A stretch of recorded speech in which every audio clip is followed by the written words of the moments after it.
Hey everyone, so this is the third round of this tournament, and I'm paired up against Canada Master Stefan Becker, rated 2066, and we're both on 1 out of 2. If I'm not wrong, he had 2 draws so far, I just went into this game not really putting any pressure on myself. I thought that, okay, my opponent is like 100 points higher rated than me, but okay, I'm gonna try my best and get a game that I can be part of, hopefully. So yeah, my opponent also, side note, like I also had a lot of fun in this tournament. Like besides playing the actual rounds, I managed to see Grandmaster Elizabeth Pates, Grandmaster Elizabeth Pates, who was not doing commentary but like kind of analyzing the games of the tournament players, by request in the waiting hall where there were a lot of chessboards. So that was interesting. That's like basically the first notable grandmaster that I've ever seen in person. So yeah, that was cool. My opponent starts off with e4, and I play c5. Very typical of me. And knight f3, and now I go for d6. Bishop b5 check. So my opponent goes for the Moscow, which I played in the second round with the white pieces, and I managed to win a very nice game. And here I played the move knight d7, which I believe is the most combative option. It also gets just like an equal game, but white also needs to really know what they're doing because black seems to be doing very well after the move knight d7. In the bishop d7 line, there are some problems to solve, but overall black is fine. It's just that knight d7 is kind of my preference.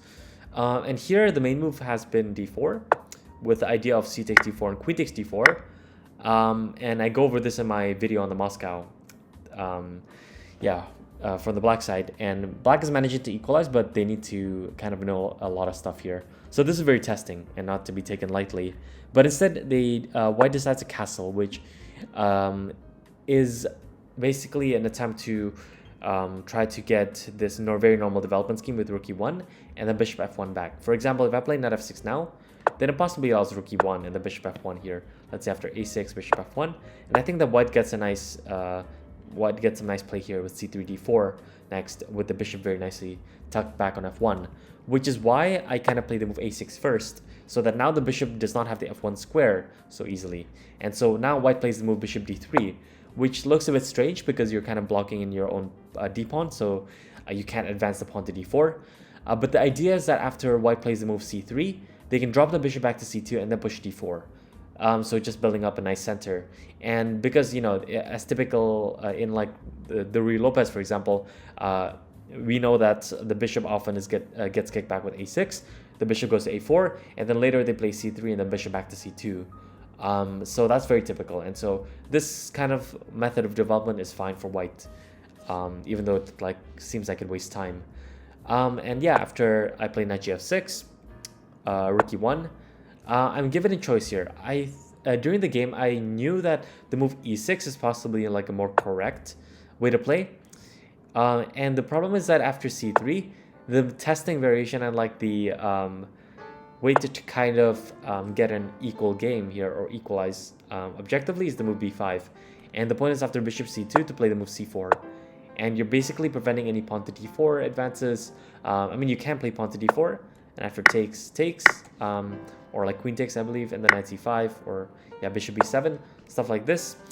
At some point, white can play a4, and this is kind of what I was trying to avoid. There are some forcing lines here, I believe, after like knight c5, queen e2, b4, and then rook a4. Something like this, I believe, was one of the lines, and if I'm not wrong, you're not supposed to take the exchange here. So yeah, I didn't really want to go into this. I also didn't fully prepare. I didn't revise my lines before this game, so why would I try to go for a forcing variation that I don't know all the details in? So knowing that, I kind of decide to freestyle it with the move g6 here. And I remember that it could be slightly worse for black, but I was thinking, okay, how much worse is it really? If we're playing it from a human perspective. So I thought g6 here, and the problem is that white gets a nice center with c3 d4, where black isn't really in time to play a counter strike with, for example, e6 and d5. Like in here, c3. You know, typically, let's say if you play like bishop e7, if you, let's just say we get a line like bishop f1 on the board, we get castles d4, takes d5, this and knight e4 typically is an equalizing try, and so yeah, like possibly e6 is more solid, but I go for g6 here. And yeah, my opponent here plays the move a4, which is interesting to try to maybe prepare some a5 advances. And yeah, I was also considering that, okay, after g6, c3 was also possible. I played bishop g7, they can play bishop c2, maybe a castle, they play d4, and then maybe I play e5 here. And I kind of try to get a similar structure to the Ruy Lopez, because oftentimes the bishop is gets back to c2 in the Ruy Lopez from b5 to a4 to c2, rook is on e1, white tries to go for this typical development with knight d2 to f1 to g3, and you know, we get a game. So I figured that that's going to be fine for me. And so they decide to go for a4 instead though, and I considered this fine for black because I know that I have at least a couple options. I have the option of playing the move bishop g7, just ignoring this threat, and let's say after a5, I remember this game played by Jeffrey Shang, played by Grishik from the black side against Jeffrey Shang, which had this theme of basically allowing the pawn to go to a5, and let's say after h3, useful move, playing pawn to b5.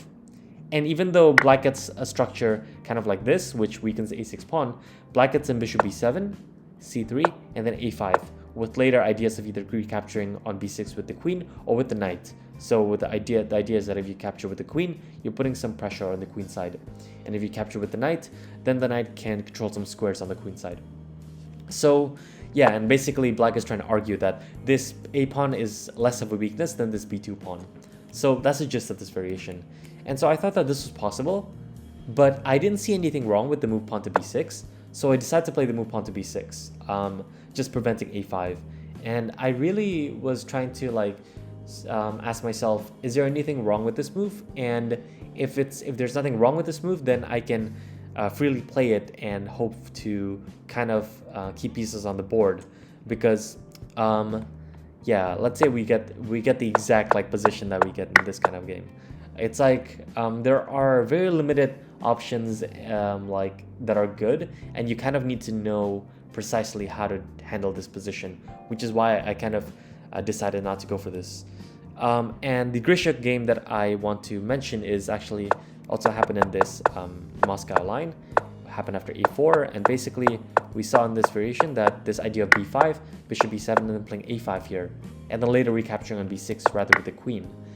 And so knowing this, like this model game, basically, I evaluate that like I could go for this bishop g7 line, but okay, b6 is a fine move. Like I prepare bishop b7 without running into a5, since now if a5 I can just play b5, so that's okay. Instead, my opponent plays pawn to c3, which makes sense. You want to play bishop c2 and pawn to d4, and now I play the move bishop g7. So during the game, I actually didn't see a difference between bishop g7 and bishop b7, but turns out there's a big difference. So after bishop b7, the point is that I have this option of playing rook c8 at some point to actually defend the c4 square, which looks like it doesn't make sense. Like, what is the significance of the c4 square?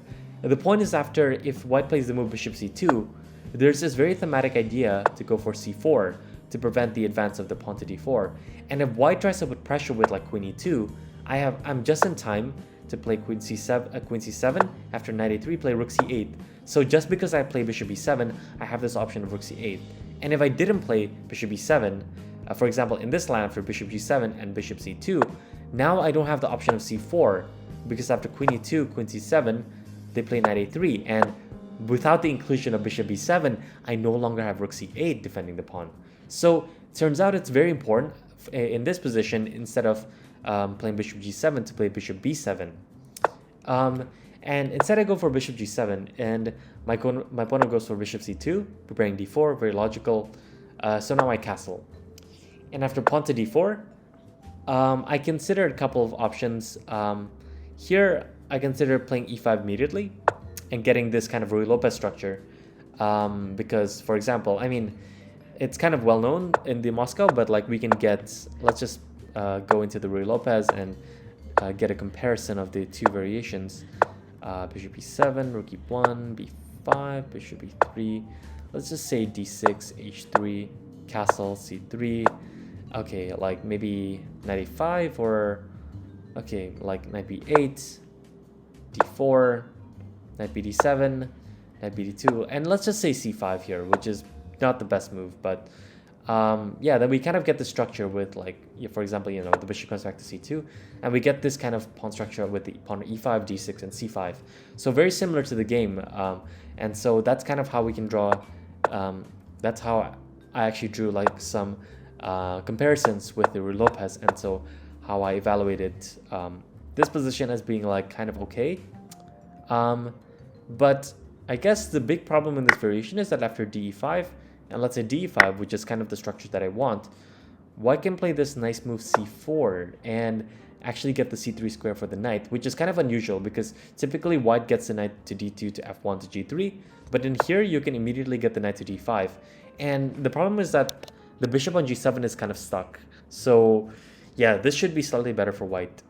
And so I play bishop b7 here, and the problem that I didn't realize during the game is that, and my opponent actually didn't realize, is that they could play the move pawn to d5 here. It's even stronger after they play h3. And okay, like for example, they can play d5 here, and I can play b5, expanding on the queen side. This is kind of a move that I want to play. Maybe at some point I can play c4 to get my knight the c5 square. Let's say queen e2, attacking this pawn now. So now I have to play a move like b4. And the play gets really like complicated, and white seems to have like some pressure. Let's say rook e8 here, and very normal, preparing e6. So white can play bishop e3, trying to dissuade pawn to e6 here. So knight f8, and still trying to go for this e6 idea. And computer analysis has shown that after takes, bishop e3, e6, now with the knight on f8, e6 is possible. But still, I don't really like black's position after this sequence. d6 and knight e6, let's say knight bd2, and we can see that black has kind of, you know, some weaknesses. The queen is kind of stuck on b8 here, rook on a8. I mean, definitely white has the edge here. So yeah, that's kind of a way that white could have taken advantage of my bishop being on b7 here, which isn't great. Yeah, which is the entire reason why back here, like, I had to find the move bishop e7 followed by the idea of c4. Like, otherwise I get into this kind of like, not a bad per se. I mean, it's objectively, according to the computer, it's bad, but you know, like slightly inferior Ruy Lopez.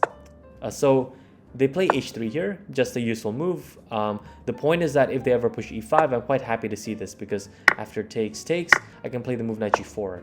And if they ever play e6, I can take.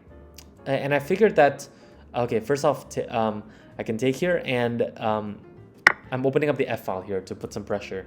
So I concluded that, you know, this e5, e6 advance is not really dangerous at any point, like even prior to this. Because obviously, like, the main downside of not playing e5 early is that white can push e5. But eventually I decided on the fact that the rook is actually useful on the open f file. So anyways, white plays pawn to h3 here. And I could have went for b5. And let's say after d5, knight d5. But I didn't really like this position after e6. Takes, and then get knight g5. And as soon as I saw this, I was like, white's kind of getting too much fun here. So I decided to play a useful move, queen c7. And the idea is that, I mean, the queen generally wants to be on c7 to kind of prepare the pawn to e5 advance. And here, if white pushes e5, the problem is that I play bishop f3 with a tempo on the queen, so now I take on e5 next. And if white pushes d5, then I can play b5. And okay, like, okay, this should still be slightly better for white, but I am getting some, you know, I'm not out of plans, at least. Instead, white plays queen e2, and I see that e5 is actually a threat now, so I play the move pawn to e5. And in this position, possibly better is playing cd4 and cd4 and playing b5 immediately. But, I mean, the idea is that b5 can't be taken twice because the bishop on c2 hangs. But it kind of is, it just seems very loose to me, even though this is objectively better. And so instead I play e5. And if you want to like try to find the correct move in this position for white to get an advantage, please feel free to do so. And like, you know, evaluate like how much better it is. Okay, so the best move in this position is playing the move pawn to d5, and both me and my opponent didn't actually realize how strong this move is. So my idea after pawn to d5 was to go for this move knight h5, intending knight f4, and of course I saw pawn to g3.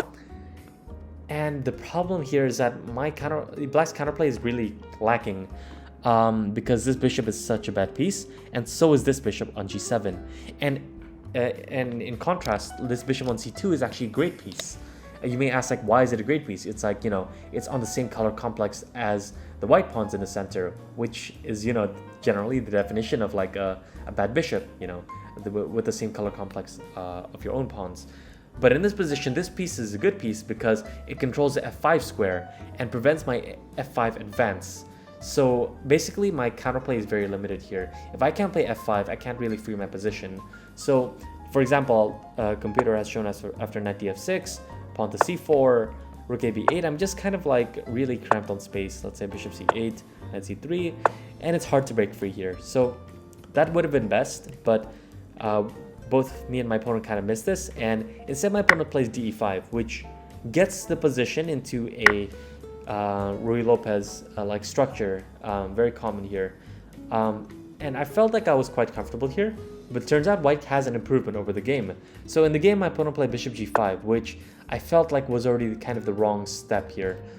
Instead, a move that my opponent could have played is the pawn to c4, with the idea that after I say, let's say I play knight h5, they prevent knight f4 with g3, and the idea is that they just get this d5 outpost for the knight. So white seems to be like pushing here. Let's say knight c6, knight d5, queen d8, and white seems to have the edge here.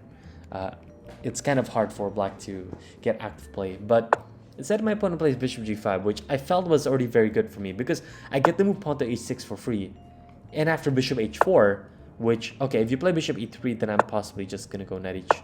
Okay, first off, I think bishop e3 just loses the e4 pawn, so that doesn't really work out. And once I play bishop h4, now I play the strong move knight h5. And now I'm threatening both knight f4, and also I just maybe want to bring the other knight to f6. I can also play g5 at some point so that the bishop comes back, and then I can grab it and then double the pawns. And best here is probably playing a move like knight a3. Try to go to c4, but I saw that there's this idea to go for bishop c6, with the idea that if the knight ever comes to c4, I can always kick it away with b5. Additionally, I can also have this idea of queen b7 to try to put some latent like pressure on the e4 pawn. For example, rook a d1, I can play knight df6, knight c4, I need to defend the e5 pawn somehow, so rook f e8, queen f1 is a nice move. Just getting the queen out of the e-file, rook a b8, and this move bishop f6. After bishop f6, getting the knight to e3 so that it can go to d5. So after this, let's say b5, knight d5, I can play a move like queen c8, and white seems to be quite active here. Although I think there's nothing wrong with black's position. You know, I'm happy to give away this bishop, which is kind of a bad piece at the moment. So that's another way that this game could have went. But instead, my opponent makes a big mistake, and they play the move bishop g3, which I actually expected. Like, my opponent left for the toilet after I played the move, actually before I played the move knight h5. After they played bishop h4, they like went to the toilet, and then I evaluated the position for a couple of minutes. I played knight h5, and after they came back, I had a feeling that they're going to play bishop g3, which is not a good move because it doubles the pawns when the rook is also not on the f-file. For example, if the rook was on the f-file, then it could like put some pressure down here. And yeah, after I take on g3, fg3, this construction is kind of like weak, and white doesn't really have enough compensation for this. Also, they also don't have the bishop pair. So yeah, instead of bishop g3 is just a bad move. I did have to like accurately evaluate that bishop knight takes g3 is correct, but it felt so right that like, you know, this must be the right decision. And here best is probably to play pawn to c4. and with the idea of expanding with b5. For example, if you play like g4, I can play b5 and like get some nice squares for my pieces. For example, knight c5 can come, and overall, like, these are double pawn. There are a lot of dark squared weaknesses. Black should be better. And for example, if knight a3, I can still go b5 with the tactical point that you can't take on b5 because of queen c5 check and the knight falls. So yeah, instead I go for this. I went for a long think, and I thought, how can I improve my pieces? So like I was thinking, like I was consciously trying to think of Jakob Aagard's like 3 questions that you could ask yourself when you're trying to find a strategic plan, which is where are the weaknesses? What is my worst placed piece? And also, what is my opponent's plan? So I evaluate, first off, like, where are the weaknesses? This is clearly weakness. So like I evaluated that, like, you know, I could maybe put some pressure long term. White also maybe has the idea of pushing g4 in the future, so that's like question 3. And then the second question is, what is my worst placed piece? And I evaluated that this bishop on g7 is kind of struggling here. So I calculate this move h5 with the idea of activating my bishop on h6, and I'm really proud of finding this move, even though objectively pawn to c4 is a better move. But I really like the concept of playing this move h5, preparing bishop h6. I've seen this in some like King's Indian ideas, King's Indian games, and it just seems like very nice, very aesthetic to kind of develop, bring the bishop onto this diagonal. And so my opponent plays knight bd2. Yeah, knight bd2, and now I play the move bishop h6. So I consider 2 ways of trying to continue in this position. Like my plan wasn't only to go for this one singular idea. My other plan was that I looked at different pawn breaks, and I thought that this b5 advance would be desirable. So I thought of bishop c6, maybe let's say bishop d3, because, like, you know, once the bishop has left b7, it's kind of undefending the a6 pawn. But now I can go queen d7 and kind of put some pressure here, and also prepare b5 next. So I felt like this was another plan that I could have went for, but I thought I'm gonna play bishop h6 anyways, so why not play it now? And so white played the move knight c4. Instead, better is actually to go for this g4 idea, which is very strange. So I didn't consider this move at all because it just seems so weakening. But the idea is that there's a threat of g5 right now to shut down my bishop. And if I play a move like queen d8, let's say rook a d1, I bring the queen to e7, I'm still covering the g5 square. They can improve the bishop with bishop b3, let's say king g7, and maybe play a move like bishop d5, where they're kind of putting some pressure on black's position. So that would have been better, but it's very concrete. You know, you have to see that g4 is like not really a target because black's pieces cannot really get to that pawn as quickly. Instead, my opponent plays knight c4, which I thought was the strongest move to try to bring the knight out to d5 here. And now the problem is that I play the move pawn to b5, and I get quite a nice space advantage on the queen side. And I saw that the main point is after takes, and let's say knight a3, I play pawn to c4.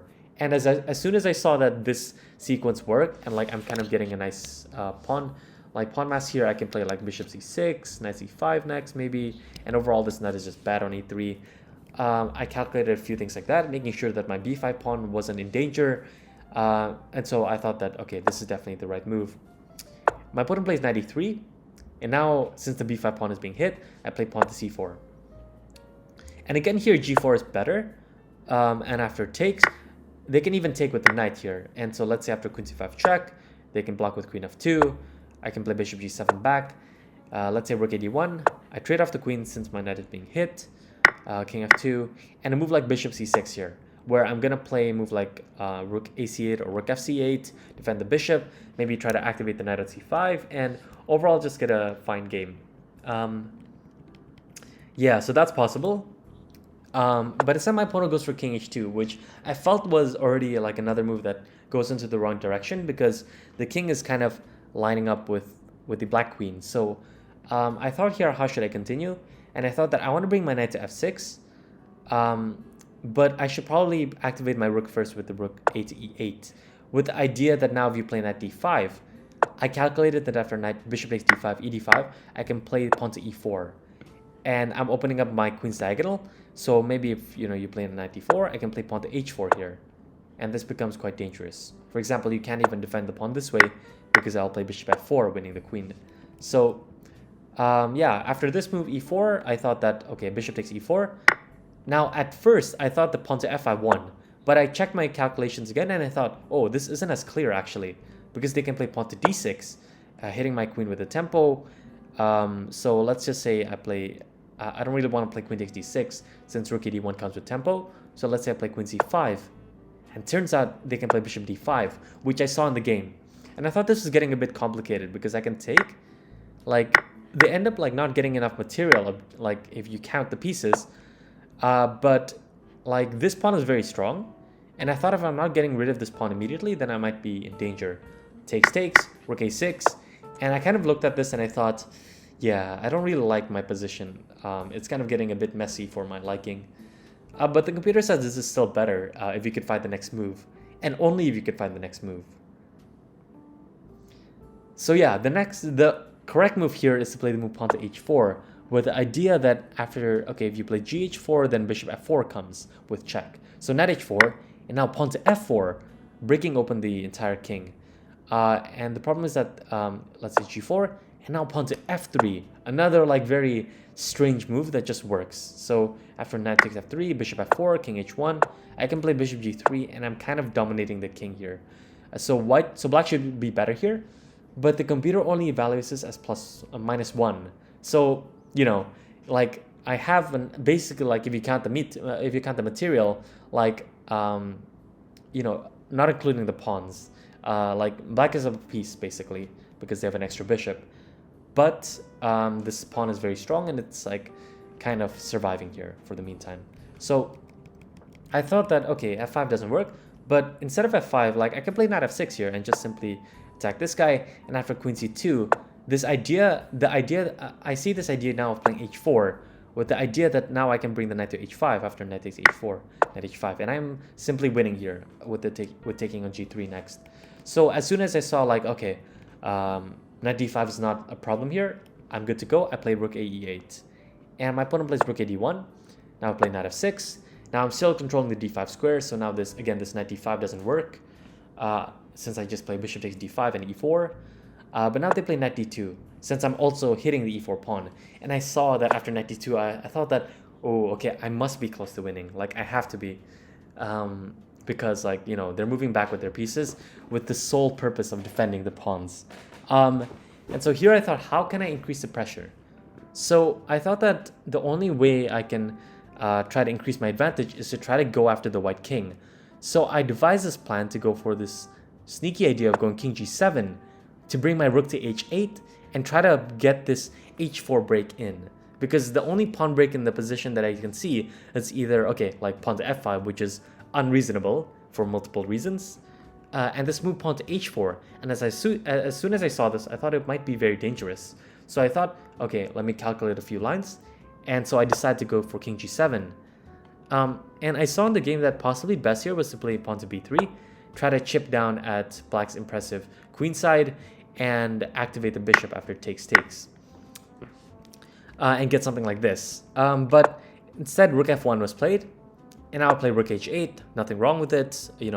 That's the entire purpose. I want to get this pawn to h4. And I think it's actually stronger here to play b3 now with the pawn after takes. There's kind of some pressure here on f7. So yeah. After I play rook h8, my opponent actually plays queen f3 with the obvious intent of taking on f6, and so I play queen e7. So my queen doesn't really eye the g3 pawn anymore and the king, but I thought that my queen is actually useful here for both defending the knight and also supporting this h4 advance. And this is kind of the critical basically idea by bringing the queen to e7. I didn't see all of the lines going forward from this, but I definitely thought that queen e7 is the correct move, so I played it without hesitation. And they played rook f2. And so now I'm gonna ask you to pause the video and find the strongest move here for black. Yeah, you can write down as many variations as you want. make a tree of analysis if you want. But yeah, essentially what I understood is that if white is given one more move, then they're gonna play rook f1 and kind of win pressure over the f file. So I need to be very fast here. And I thought, can I play h4 now? And that's exactly what I did. So now the point is after pawn to g4, which kind of closes up the h file, I can at least play bishop f4 here. And after, okay, like bishop f4 and activate the, let's say king g1, and at least I can activate the bishop here. For example, I can even play knight h7 to go to g5, and my position is just dominating here. And instead, after gh4, which is played in the game, I saw this tactical sequence. So feel free to find the move. Hopefully you found it by pausing the video before. And yeah, so first off, I calculated a few moves, like all checks, right? Calculate the checks. So bishop f4, I thought g3. Now I can take on h4, sacrificing the bishop because it's under a pin, and now I can double up. And I thought this position was quite good for me, but it kind of, you know, it's like it's a material imbalance, which, for example, okay, I'm gonna take on h3 next, and later get a knight to h5 and stick a knight on f4, which is the entire reason why I can like basically exchange 2 rooks and a piece for the queen. It's because the king is kind of very exposed here. So that's my idea, which is a fine move and a good way to play. But I find an even stronger move, which wins on the spot, which starting with bishop takes e3, which looks very counterintuitive, because why would you take a piece and like remove this piece which had potential to like dominate the dark squares? But it's completely just tactical. After queen takes e3, I play the knight g4, and my opponent resigned here, I believe, after this move, because after knight g4 takes, I can take on h4 with the queen. And now if they retreat with the king to g1, I'm going to give a checkmate. And if they play queen h3, I'm not only winning the rook, but I'm also winning the queen because of this h-file pin. Also, like, noteworthy is that I actually calculated after he takes and takes. I didn't originally see knight g4, but I saw that after rook takes h4, they could play king g1, and I thought, oh, they're kind of getting away. So, you know, rook f1 is maybe coming next. So I didn't want to allow this. So I thought, okay, maybe what happens if I can reverse the move order? And immediately, like, I got excited here and I saw knight g4, calculated for a couple of minutes, and played it on the board. And this was a very nice finish. So yeah, I hope you enjoyed this game. I certainly did. It's definitely like one of my best games, but of course there's a lot of things to improve, especially like my handling of the opening, allowing, you know, with this bishop on b7, it's very easy that it could have gotten dominated early on in the game. So I need to be careful with that next time. Yeah, anyways, thanks so much for watching. If you have any comments or suggestions down below, please do comment those. Yeah, I'll see you next time. Bye.